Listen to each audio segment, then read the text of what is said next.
Okay, hello chemistry students. We're going to start out today here practicing some neutralization reactions. Acid, base, salt, water. So a neutralization is when an acid and a base kind of cancel each other out, okay? So neutralizations always look the same in general in that you have an acid reacting with a base, and the products are a salt and water. And when we say salt here, we don't always mean sodium chloride. The term salt here is a general term for an ionic compound.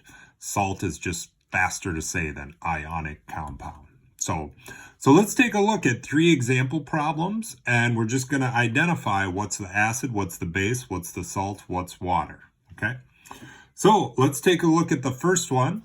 So HCl, when it goes in water, would break up into a hydrogen ion and a chloride ion.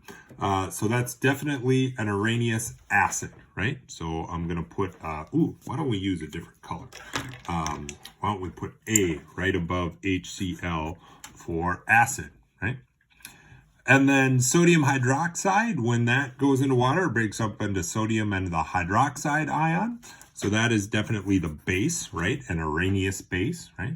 So the acid and the base in a neutralization are always going to be on the reactant side here. And then for our products, well, Mr. Kirsten, I've known for a while now that H2O is water. And so the NaCl must be the salt. In this case, it's literally salt, sodium chloride. But again, remember here when we say salt in a neutralization, we're talking in general about an ionic compound. Okay. So let's try the next one here. Again, we've got hydroxide in parentheses there. We know that hydroxide is basically what makes something an Arrhenius base, so that's got to be the base. H2SO4, well, starts with H. That's good old sulfuric acid, so got to be the acid there. H2O, that's water. And then in this time, our salt is calcium sulfate, right? So again, not sodium chloride, but an ionic compound, right?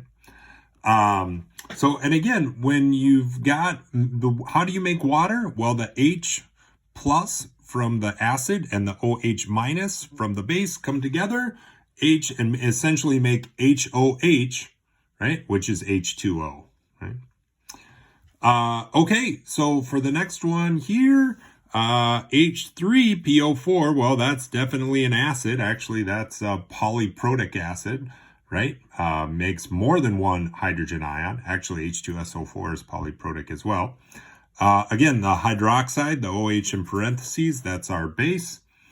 This has got to be our water, right? Again, sometimes when we do neutralizations, we'll write the water as HOH because it's an H plus and an OH minus coming together. So sometimes it's helpful to think of H2O as HOH, right? The hydrogen ion and the hydroxide ion coming together, which makes this our salt. Okay, so the next thing we're going to do is an example problem with neutralizations. So basically the big idea with neutralizations are the number of moles of acids have to equal the moles of base. In its very simplest form, a neutralization is an H plus combining with an OH minus to make H2O, right? Otherwise known as HOH. Well, to make H2O, for each H plus, you got to have one OH minus, right?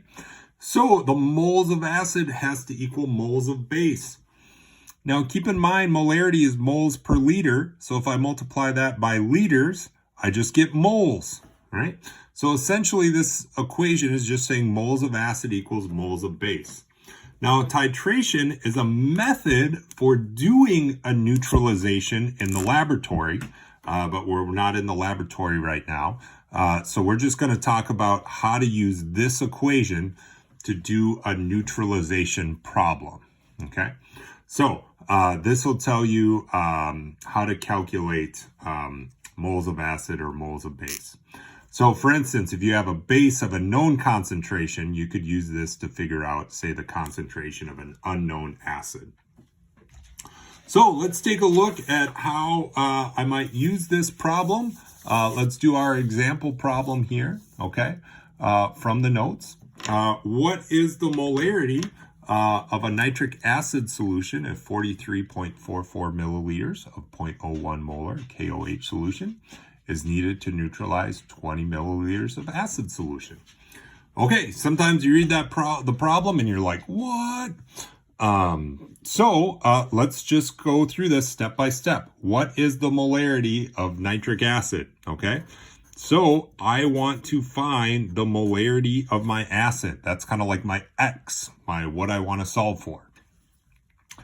If 43.44 milliliters of 0.01 molar KOH, okay, 0.1 molar KOH, well, KOH, that's a base. So I know the molarity of my base is 0.10 molar, right? And then this must be the volume of my base. So that is 43.44 milliliters is needed to neutralize 20 milliliters of acid. Well, 20 milliliters of acid, that sounds like the volume of my, volume of acid. Ooh.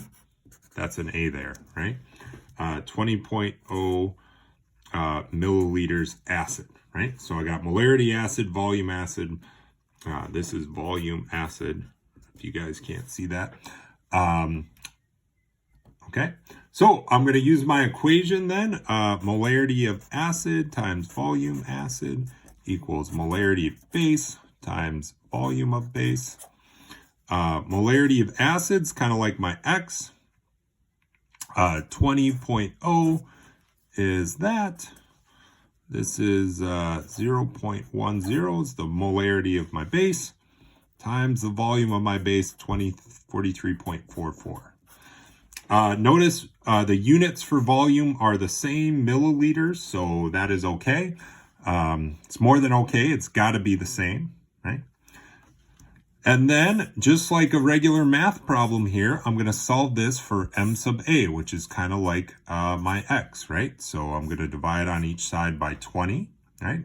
And that cancels out, and it gives me the molarity of my acid over here, right? So I'm going to turn on my calculator. There we go. And do 0.10 times 43.44 divided by 20, and that'll give me the molarity of my acid. So I'll probably round here to 2 decimal places, and that's the molarity of my acid, and that is the answer to my problem there. Okay. All right, good work, chemistry students. We'll see ya.